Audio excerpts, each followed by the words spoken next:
Quem já leu esse livro, Jesus no Lar, pelo médio Francisco Cândido Xavier, né, o nosso Chico, e pelo espírito Neio Lúcio?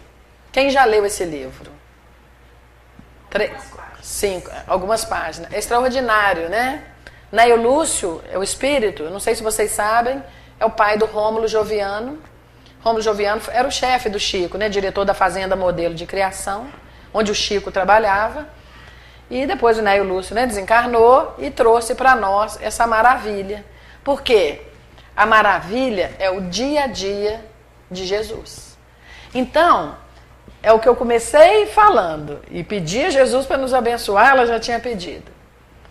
Imagina nós hoje, no mundo, século 21, que a gente acompanha tantas notícias. Não tem? Nós não estamos um pouco temerosos quando ligamos a televisão?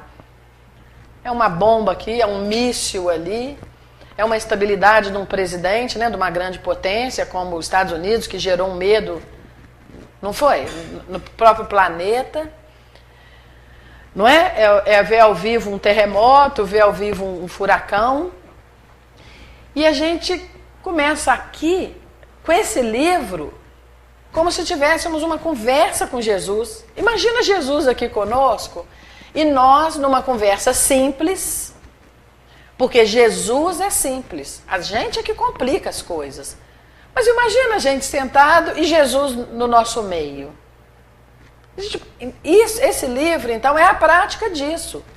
Porque o Neio Lúcio traz para nós a conversa de Jesus na casa de Pedro, por exemplo.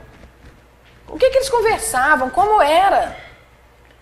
Então a gente começa a ver o valor que é lembrar de Jesus. E ver como que ele é. Ainda mais num momento tão turbulento. Sempre é turbulento, né? Eu penso assim, ao longo da história. É que agora nós estamos no fim da transição do planeta. Então tem muitas coisas assim, também diferentes acontecendo. Nós não aceitamos mais tantas coisas tão graves, né? Tantos crimes.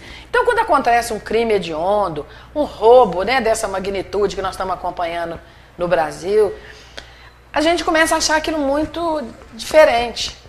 E a gente começa a ficar um pouco angustiado, ansioso, não é? Isso começa a alterar a nossa saúde, porque às vezes não dormimos bem. Os nossos assuntos muitas vezes são esses. É ou não é? Então eu estou colocando aqui o que se passa dentro de um centro espírita, que é o que está acontecendo aqui agora, sob a proteção de um Pedro de Alcântara e de tantos outros espíritos elevados, e como que o mundo está.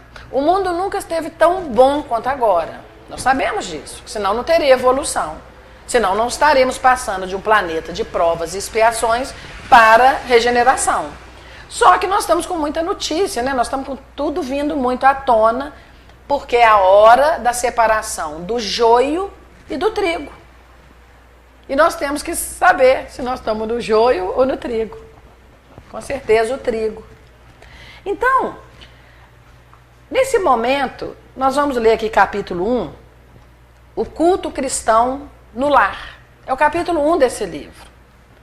Povoara-se o firmamento de estrelas dentro da noite prateada de luar.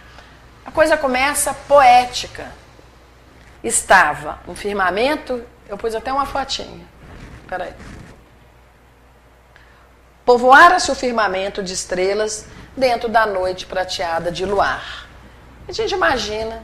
Já viram como estão as noites? Estamos curtindo isso? A gente vê Deus, não vê? Então se a gente aprende isso, a parar, olha aquelas estrelas, olha o céu, não é o que o Renato leu no livro do Emmanuel, grande Espírito Emmanuel? É Deus nos presenteando, graciosamente nos dá. Então, o Neio Lúcio já começa nos trazendo que a noite estava linda, cheio de estrelas. Quando o Senhor, Jesus, instalado provisoriamente na casa de Pedro, imagina Jesus na nossa casa, tomou os sagrados escritos e como se quisesse, só para colocar aqui, eu fiz uma foto como é que era uma casa naquela época. Mais ou menos assim. Então, a gente já começa a ver a cena. Pedro, que a casa é dele, né? Jesus estava lá. Jesus e mais os parentes, amigos. Numa casa como essa, assim era o modelo. Quando o Senhor, instalado provisoriamente na casa de Pedro, tomou os sagrados escritos. Quer dizer, ele começou uma leitura. E como se quisesse imprimir um novo rumo à conversação que se fizera improdutiva e menos edificante, Jesus falou com bondade. Olha só, Jesus estava na casa e a conversa estava edificante? Estava? Imagina Jesus aqui e a gente com conversas não edificantes. Jesus quis imprimir uma nova conversa, um novo rumo. Porque a conversação estava o quê? Improdutiva. Isso porque Jesus estava perto. Imagina nós, encarnados, né? Que já é mais difícil.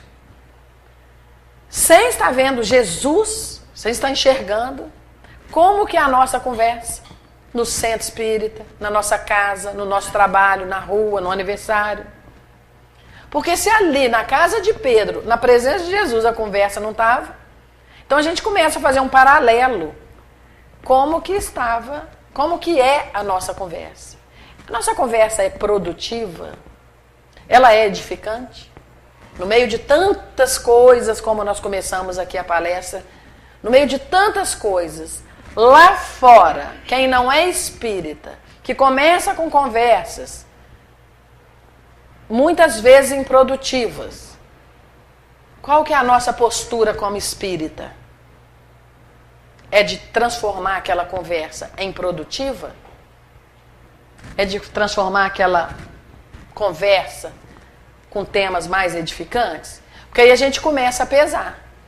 Jesus quis imprimir um novo rumo, porque a conversa lá não estava muito bom. E Jesus fala assim, Simão Pedro, é uma alegria, né, gente? A gente está com eles assim. Simão, o que faz um pescador quando ele se dirige para o mercado com os frutos de cada dia? O pescador vai lá, tem a pescaria dele, pus aqui uns peixes assim. Jesus pergunta, Simão, o que faz um pescador quando ele se dirige para o mercado com os frutos de cada dia? Olha, Jesus perguntando coisas simples, coisas corriqueiras. Porque a gente imagina Jesus aqui, o que nós conversaríamos? Ele já imprimiu o quê? A simplicidade. Uma conversa diária para eles. O que faz, hein, um pescador quando volta do trabalho? O apóstolo pensou, alguns momentos, pensou e falou, mestre, naturalmente, nós escolhemos os peixes, o quê? O que está ali? Melhores. Ninguém compra os resíduos da pesca. Ninguém compra um peixe velho. Eu vou pegar os melhores para eu oferecer para as pessoas. Olha onde Jesus está tocando. O que você faz quando você pesca? Eu escolho o melhor porque eu preciso oferecer o melhor para o outro. Jesus sorriu, fez outra pergunta. E o oleiro? O oleiro é quem faz o barro, tá? Quer dizer, pega o barro e faz um objeto, uma bacia, uma jarra, né? Jesus sorriu e falou assim, e o oleiro? O que ele faz para atender a tarefa que se propõe? Não, ele tem que pôr o barro, ele tem que modelar. Pedro pensou e falou, certamente, Senhor, redarguiu o pescador, intrigado, porque ele está assim, o que Jesus está perguntando isso? O oleiro vai modelar o barro, imprimindo-lhe a forma que deseja. Então, o pescador oferece o que tem de melhor, o oleiro já vai o quê? Criar uma forma, ele vai modelar alguma coisa. O amigo celeste, que é Jesus, de olhar compassivo e fulgurante, aí a gente para de novo. Como é o seu olhar? O que as pessoas sentem quando você olha para elas? O que as pessoas sentem quando eu estou olhando? Porque o mestre está ali. Né? E o Lúcio deixa claro, o amigo celeste de olhar compassivo e fulgurante. Então o olhar do bem, ele é dócil. É ou não é? Como é o nosso olhar? Como nós estamos olhando as pessoas? Como nós estamos convivendo com o mundo? Não foi a leitura? Nós nos reencontramos aqui na Terra? Eu tenho um olhar crítico ao que rouba, ao que está sucumbindo à prova, ao que está com poder e está descontrolado? Ou o meu olhar é dócil de irmão de humanidade? Porque a gente começa a aprender com Jesus em cada movimento dele. Então nós estamos fazendo um comparativo entre essa passagem na casa de Pedro e a nossa vida hoje, em 2017. Não é bom? Como espíritas. Bom, o amigo celeste, como nós estávamos falando, de olhar muito doce, compassivo, insistiu. Como é que procede um carpinteiro para alcançar o trabalho que pretende?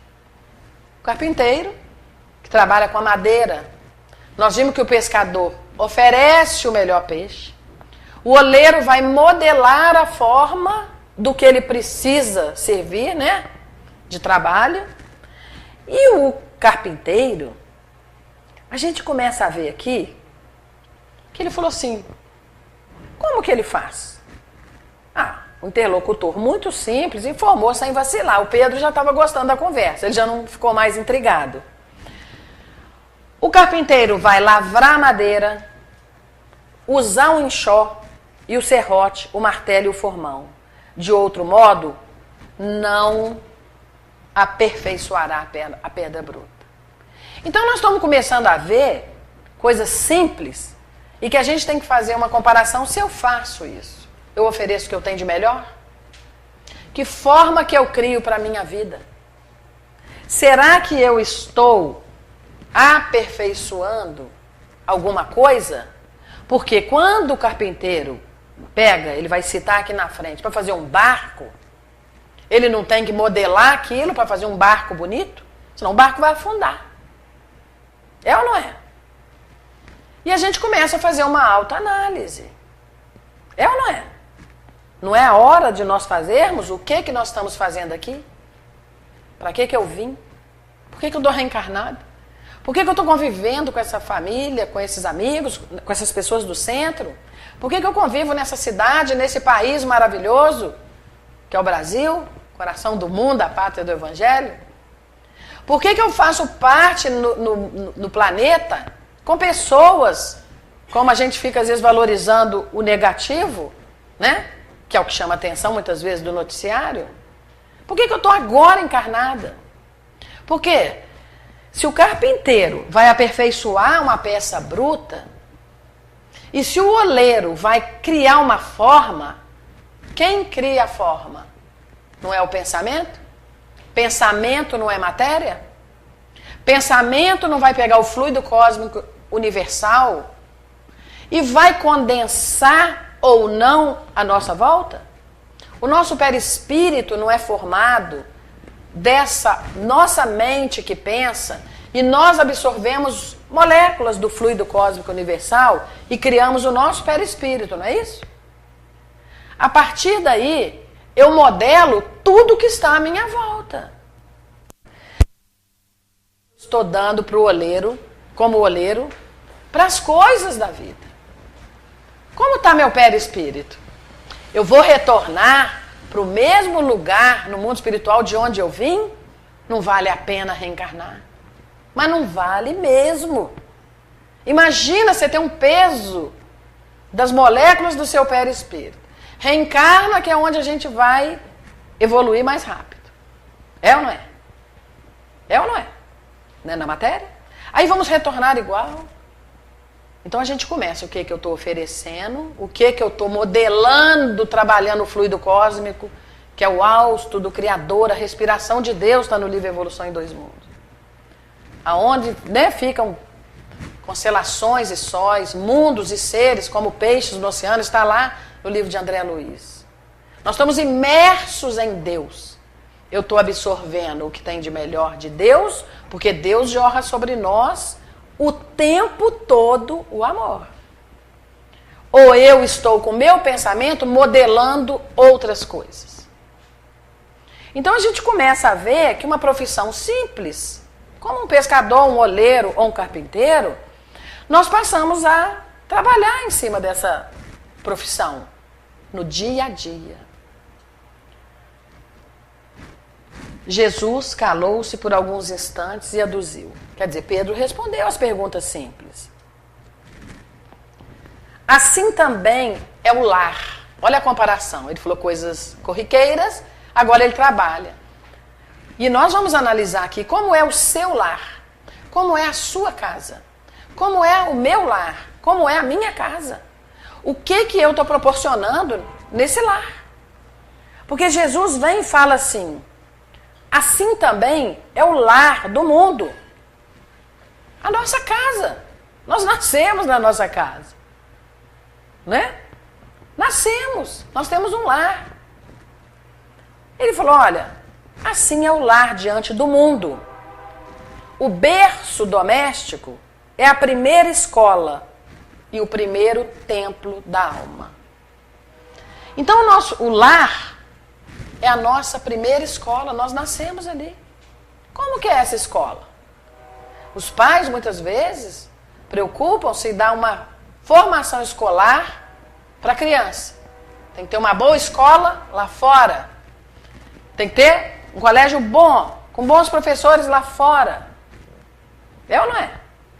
Porque depois ele tem que entrar para uma universidade, falar outra língua. Não é assim o nosso dia a dia? Para depois ter uma profissão para o quê?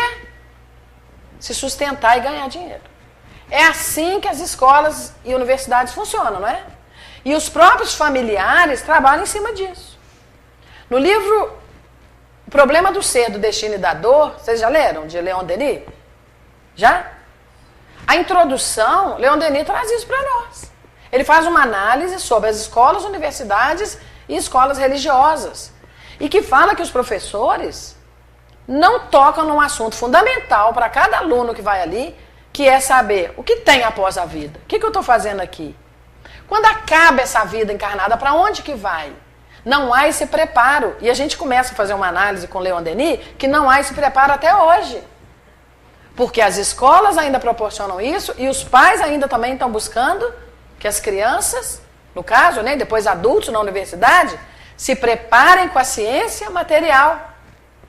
E depois, com qualquer alteração na vida, qualquer coisa que está programada dentro da reencarnação, que a gente chama de problemas, entre aspas. Qualquer coisa que acontece, a pessoa abala emocionalmente. Não tem estrutura emocional para enfrentar alguma coisa que está dentro do programa, porque Deus é justo e bom. É assim ou não é? É ou não é? Então a gente começa a ver o valor dessa escola que é o lar. O lar é a primeira escola. A casa do homem é a legítima exportadora de caracteres para a vida comum. É na nossa casa que nós vamos levar para fora o quê? Os caracteres para a vida comum. O que é que nós estamos aprendendo na nossa casa? Ou, o que é que nós estamos ensinando? Como funciona a nossa casa? Se o negociante seleciona a mercadoria, não é? O negociante não foi lá e vende o peixe? Se o marceneiro não consegue fazer um barco sem afeiçoar a madeira aos seus propósitos, se ele não consegue separar o que é melhor para oferecer, se ele não consegue aperfeiçoar uma madeira, olha a pergunta de Jesus. Como esperar uma comunidade segura e tranquila sem que o lar se aperfeiçoe? O que nós queremos? Qual que é o nosso discurso diário? Nós queremos segurança, nós queremos escola, nós queremos hospital, nós não queremos que ninguém roube ninguém, nós não queremos que ninguém assassine ninguém, não é? Nós queremos que ninguém faça nada errado no governo. A gente quer que os outros funcionem, que os outros estejam na linha do Cristo, para que não me incomode. É assim ou não é? Mais ou menos isso? Nós queremos tudo perfeito para os outros, para que aquilo não me atrapalhe. Então não compreendemos que nós moramos num planeta de provas e expiações, onde a matéria ainda impera sobre o espírito. Não aceitamos a conduta de nossos irmãos de humanidade. Atualmente tem 7 bilhões e 600 milhões encarnados. Como que nós vamos esperar uma comunidade segura e tranquila, que é o que nós queremos? Viver numa sociedade tranquila e segura. Como?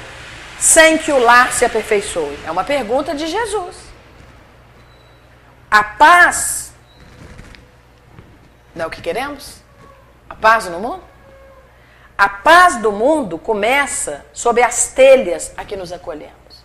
Então Jesus vem fechando do planeta Terra, ele vem fechando e colocando a orientação, o ensinamento, que a coisa começa comigo, com as minhas condutas e posturas na minha casa. Meu lar é a escola onde eu vou exportar aquela paz, aquele equilíbrio, o melhor que eu tenho para oferecer. Uma modelagem de coisas e de pensamentos e de ações que são equilibrados. E um aperfeiçoamento, senão a gente fica estagnado, passa uma reencarnação inteira, estagnado, estacionado. Não vale a pena. Tanta programação na reencarnação para ficar estacionado. Então, quando Jesus compara com o pescador, com o oleiro e com o carpinteiro, ele está nos chamando a atenção como que eu estou trabalhando a minha vida. Né? O que eu ofereço enquanto eu estou aqui na Terra. É um relâmpago o tempo que nós estamos aqui. A verdadeira pátria é a pátria espiritual. Então, Jesus fala assim: como esperar uma comunidade segura e tranquila sem que o lar se aperfeiçoe? A paz do mundo começa sob as telhas a que nos acolhemos. Se não aprendemos a viver em paz entre 4 paredes, como aguardar a harmonia das nações? Jesus toca num ponto fundamental, que é onde nós passamos às vezes uma encarnação inteira lamentando, reclamando, criticando, julgando tudo que nos incomoda. Do mais próximo, né? Um filho, um pai, uma mãe, um irmão, um cunhado, uma cunhada, alguém da cidade, alguém estranho ou alguém do planeta. Jesus toca ponto crucial. Se nós não aprendemos a viver em paz, aonde? Num lugar pequeno, aqui, 4 paredes. Como que eu vou aguardar uma harmonia das nações? Aí eu quero que o ditador da Coreia do Norte não jogue um míssil no Japão. Não é? É ou não é? Nós queremos controlar, por exemplo, o presidente Trump, que é uma potência dos Estados Unidos, queremos que ele não reaja, que ele não emburre, que ele não irrite. Porque se ele irritar, pode começar uma terceira guerra. Compreenderam onde Jesus toca? Nós lamentamos, queixamos, criticamos, enaltecemos o erro do outro, que também não é uma conduta espírita, né, de levantar o erro do outro. Porque Jesus nos lembra aqui, se nós não conseguimos viver em paz entre 4 paredes, como aguardar a harmonia das nações? Isso aí é lá na Síria. Quando a gente analisa um país que está todo mundo saindo, dá uma tristeza, não dá? Imagina se fôssemos nós, tentando sair de um país, do nosso país, da nossa casa, por motivos muitas vezes políticos, não é? Quantas vezes a gente ora pelos refugiados por dia? Quantas vezes a gente lembra deles? Lembra. Mas quando a gente para, igual nós estamos num centro espírita, onde nós podemos refletir a nossa vida hoje. A nossa vida tem que ser pensada hoje. Nós temos no livro No Mundo Maior, de André Luiz, não sei quem já leu aqui, né, que fala sobre, somente a parte do cérebro, as alterações psiquiátricas. Nós temos no cérebro um castelo de 3 andares, onde nós temos na parte posterior, onde nós temos todo o automatismo do nosso corpo, onde o coração bate, o controle do coração bater, da nossa pressão arterial, da nossa respiração. Você vê que nós temos um tronco encefálico aqui atrás, é onde controla esse nós. Bulbo, ponte, mesencéfalo aqui atrás. Essa região primária, vamos dizer, reptiliana do cérebro, é onde estão guardadas todas as nossas reencarnações. Então, ele compara o nosso cérebro com um castelo de 3 andares. Não sei se vocês estão lembrando disso. Então, na parte posterior, que é o subconsciente, está toda a nossa história. Todos os nossos pensamentos e todas as nossas ações de todas as reencarnações. Depois, com a evolução humana, apareceu o córtex, que é a nossa vida de relação. É enxergar, é pegar, é andar. Já viram criança anencéfala? Às vezes ela não tem o córtex, então ela não enxerga, ela não escuta, ela não pega. Mas o córtex faz com que a gente, é o nosso consciente, é o hoje. É o que nós estamos fazendo aqui hoje. O que eu estou pegando? O que eu estou carregando? O que eu estou olhando? O que eu estou ouvindo? O que eu estou falando? Então nós temos a vida hoje, estamos reencarnados. E nós temos uma parte mais nova do nosso cérebro, né, o castelo é de 3 andares, é a zona frontal, essa zona aqui.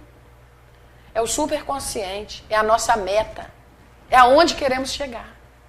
Então nós temos que viver aqui na Terra hoje, já com os conhecimentos espíritas, Allan Kardec, e o grande médium Chico Xavier, né, que traz o nosso querido amigo, irmão André Luiz.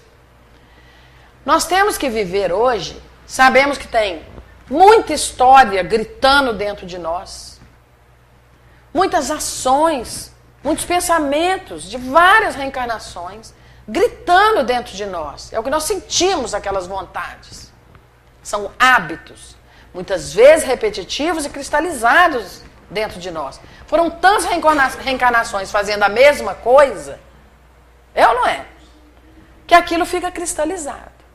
Mas, se nós vivemos hoje o consciente com uma ação diferente e com uma meta no futuro do bem, do amor, nós conseguimos ser pessoas mais equilibradas, menos doentes, porque aí nós atuaremos aqui na Terra com mais saúde para trabalhar em nome de Jesus. Porque é isso que interessa a reencarnação. Vindo médium na programação ou não, nós estamos aqui por um propósito. É ou não é? O propósito de fazer o bem, de fazer diferente do que fazíamos. Então, quando nós vemos um dia a dia assim, por exemplo, esses refugiados, lembra dessa cena? Refugiado, uma criança morta ali, tentando sair do país. Quantos e quantos? Lembra disso? Lembra dele? Não dá um dia a dia? Não dá medo às vezes? Não é isso que nos atormenta? Se esse ditador joga uma bomba, né? Uma coisa assim? É ou não é? Nós começamos a ver que ação que eu tenho que fazer hoje. Porque se eu quero a paz do mundo, Jesus está nos alertando que a paz começa comigo. E o conhecimento espírita nos esclarece, tira aquele véu. Porque eu estou aqui hoje encarnada, mas tem um monte de encarnado à minha volta. E tem um monte de desencarnados também. À volta aí do planeta. Quem é que está me comandando? Eu estou sintonizada com quem? Com os desencarnados do Cristo? Os espíritos espíritas? Porque a pergunta 459 nos alerta, do Livro dos Espíritos, Está aqui. Os espíritos influem em nossos atos e nossos pensamentos? Porque se nós queremos trabalhar o nosso córtex, a nossa vida de hoje, com um projeto do bem, os espíritos influem em nossos atos e nossos pensamentos? Qual que é a resposta? Muito mais do que imagineis. Pois de comum, de ordinário, são eles que vos dirigem. Então a gente sempre para pensar quem é que está me dirigindo. Porque alguém está me dirigindo. Será que eu estou com clareza do que eu estou fazendo aqui, nesse momento da transição final? Não é um momento da gente refletir sobre isso? Essa paz que eu quero que o mundo sinta, será que eu tenho noção que essa responsabilidade ela é minha porque ela começa na minha casa? Ela começa comigo? Então Jesus é extraordinário. É o governador espiritual da Terra, mas é muito mais, é um Jesus cósmico.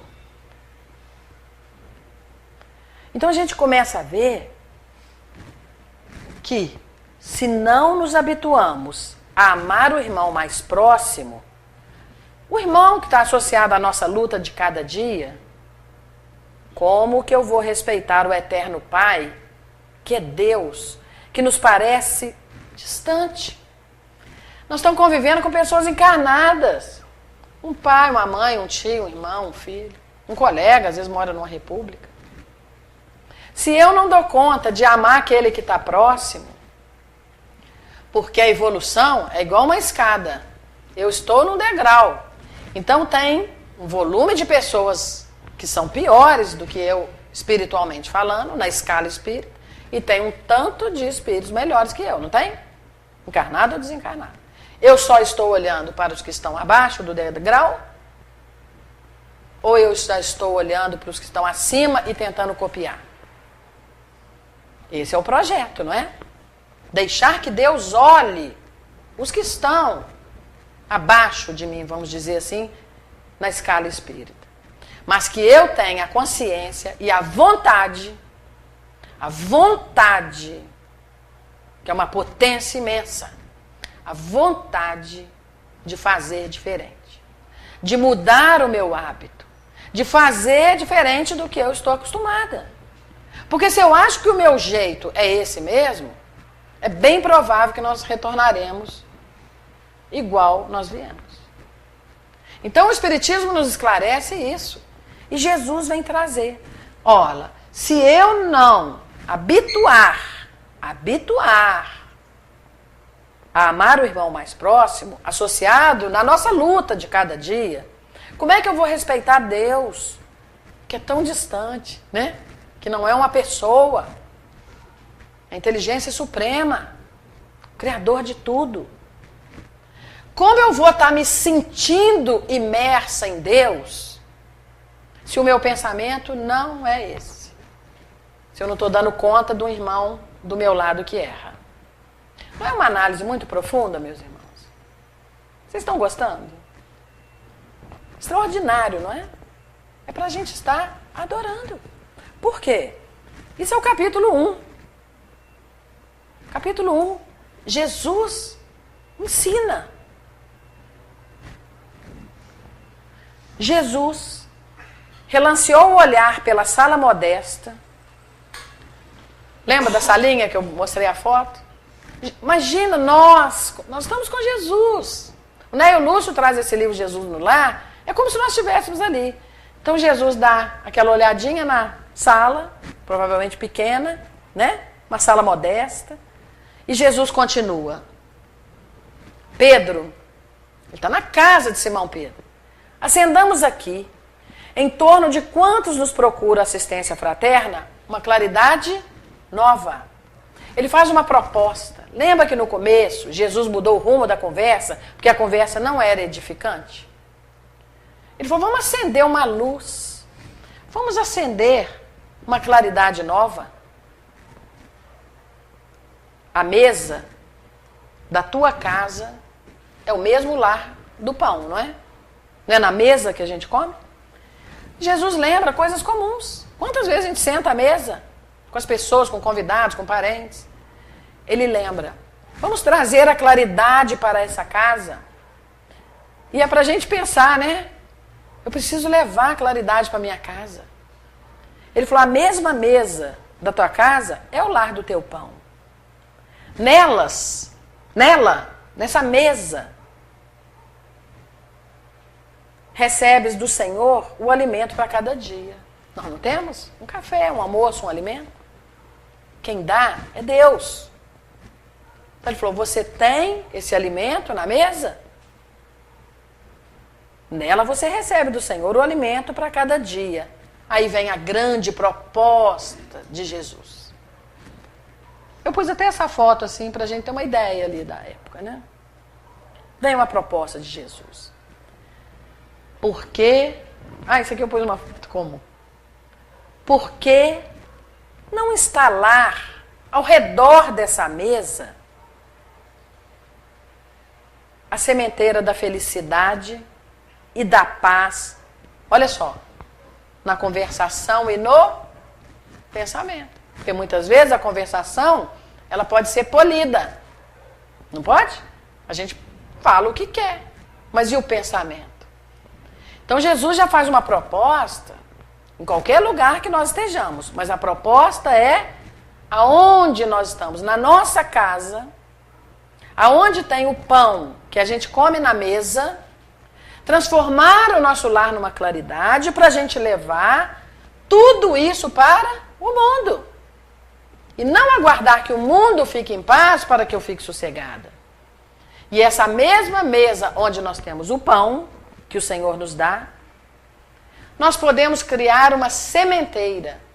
Semente é o quê? Pequenininho. Ele não está falando coisa grandiosa, coisa difícil, não, vocês estão vendo? Jesus fala assim, por que não vamos colocar uma semente da felicidade e da paz aonde? Nas conversas, mas no pensamento plasma. Lembra do oleiro que plasma o barro? Não adianta nós mais, como espíritas e cristãos, achar que nós podemos ter uma aparência polida, muitas vezes falsa, muitas vezes de engano, se o nosso pensamento está em desequilíbrio, está sem controle. Então a gente começa a aprender a domar as más tendências, as más inclinações no nosso lar. O que eu converso e o que eu penso. Conhece o verdadeiro espírita pelos esforços que ele faz em domar suas más tendências e más inclinações. Aonde? No pensamento. Por quê? Se eu sei que os espíritos me dirigem e a gente talvez não faça uma análise profunda qual espírito está me dirigindo, Jesus lembra disso. Queres a felicidade e a paz? Olha o que conversa, mas olha o que pensa. A obsessão simples é uma epidemia mundial. É ou não é? Sutil, espírito doente, ardiloso, inteligente, calcula. Não é porque nós estamos numa casa espírita que nós estamos imunes. Nós somos fracos, nós somos frágeis. Eu não estou menosprezando a nossa vida. Nós estamos tentando aqui, através do livro dos médiuns, está aqui. Nós somos fracos. Não é isso aqui? Segundo? Nós somos fracos e frágeis. E os espíritos são ardilosos. Sutilmente vai desviando a gente da nossa programação. De forma sutil. Muitas vezes a gente não percebe. Por isso que a obsessão simples é uma epidemia. Todos nós estamos sofrendo obsessão simples. É quando a gente percebe que está, não devia ter feito, não devia ter falado. Por que deu uma briga? Não é assim que é o nosso dia a dia? Porque nós estamos deixando alguém comandar sutilmente. Nos afastamos de um trabalho promissor. Nos afastamos de um conhecimento. Somente o espiritismo. Nos afastamos de pessoas que podem nos ajudar, que são espíritos mais elevados que nós. Pessoas encarnadas. Porque vem essa influência e começa a nos afastar. Isso já é uma fascinação. Então nós temos a obsessão simples, a fascinação e a subjugação. Quando nós afastamos daquela pessoa que a gente gosta e que quer nos ajudar, afastamos do centro, afastamos daquela pessoa, já estamos fascinados. E muitas vezes sob desculpas, sei lá, de um estudo, de uma viagem, agora é minha família, agora é isso. Então nós temos que ficar mais atentos, com o pé no chão, mas com a cabeça, a mente no Cristo. Como se a gente estivesse andando numa floresta muito fechada, com aquelas árvores fechadas, aquela floresta escura. Assim é viver na terra. Como se estivesse pisando numa lama, não é pesado? Imagina a gente pisando numa lama, aquelas árvores com as copas fechadas. Assim é viver encarnado. Mas andando nesse peso, é assim, os livros mostram. Mas no meio de uma árvorezinha lá tem uma fresta entrando uma luz. Então nós estamos andando, por enquanto, aqui na Terra, pesado, nesse ambiente mais pesado, mas sob o comando do Cristo. Então, nós temos que estar muito conscientes. Nós temos que estar muito alertas. Jesus fala. Por que nós não podemos instalar ao redor da mesa uma sementeira de felicidade e da paz na conversação e no pensamento? Olha que lindo. O Pai, que é Deus, que nos dá o trigo para o celeiro através do solo, não dá? O trigo vem de quem? De Deus, tudo é de Deus. O Pai que nos dá o trigo para o celeiro, através do solo, o mesmo Pai que faz com que a gente pegue uma semente de trigo e plante, vai nascer o trigo, vamos fazer o pão, Ele também nos envia a luz através do céu. Então você começa a ver o sol. Esse é Deus que nos proporciona o alimento, mas Ele é o mesmo que nos dá luz. Deus é justo e bom. Olha que bonito. Se há claridade, Ele não dá o trigo e que faz o pão, e Ele não dá essa luz. Se há claridade, é a expansão dos raios que a constituem. Uma radiação solar, não é a soma delas que vai fazer a claridade? É ou não é? Quando você vê um sol, ele fala ali, se a claridade da luz é a expansão dos raios que a constitui, vai formando um monte de raio, quando você vê está tudo claro. A fartura vai começar onde? No grão. Então é um grão que vai ter a fartura. É o meu lar, é o seu lar. É a minha mente, é a sua, é a nossa postura, que é um grão no mundo, no universo. Mas vamos colocar no planeta nosso, amado, Terra. A fartura começa no grão. Então ela começa na minha casa. Ela começa na minha conversa e no meu. Lembra do controle do pensamento? Não vem de fora a paz. Não é observando a conduta dos outros que nós vamos ter paz. Jesus é claro aqui. A fartura começa no grão. É em mim, nas coisas pequenas. Jesus é simples. Então são as coisas simples que fazemos. Precisa de muito esforço? Precisa? Para a gente mudar essas atitudes? Não. Precisa de quê? Questão 909 do Livro dos Espíritos. Adoro essa questão. Porque ela é muito clara. Ela nos anima. Porque às vezes a gente fala, eu não vou mudar, estou com muita dificuldade, é muita coisa. Olha a questão 909. Poderia sempre o homem, pelos seus esforços, vencer as suas más inclinações? Nós temos más inclinações. Lembra do subconsciente, o Castelo Três Andares? Nós temos um mundo gritando dentro de nós de ações nossas. São más inclinações. Aí, Allan Kardec, com muita propriedade, pergunta: pode sempre o homem, pelos seus esforços, vencer as más inclinações? Lembram da resposta? Sim. frequentemente fazendo esforços muito insignificantes. O que falta é a vontade. Ah, quão poucos dentre vós fazem esforços. Então, aqui fica muito claro que colocar essa sementeira de felicidade, de paz, começa num grão, começa na minha casa, porque falta muitas vezes a vontade. Muitas vezes a vontade de controlar o pensamento. Não é esforço grande. Isso dá uma calma em nós, não dá? Porque a gente fala, eu não vou virar um Chico Xavier. Mas se tiver vontade, vai. Só que a preguiça, o desânimo, o apego às questões materiais fazem com que nós percamos tempo. Os Domínios da Mediunidade, André Luiz, capítulo 15, Forças Viciadas, mostra claramente isso.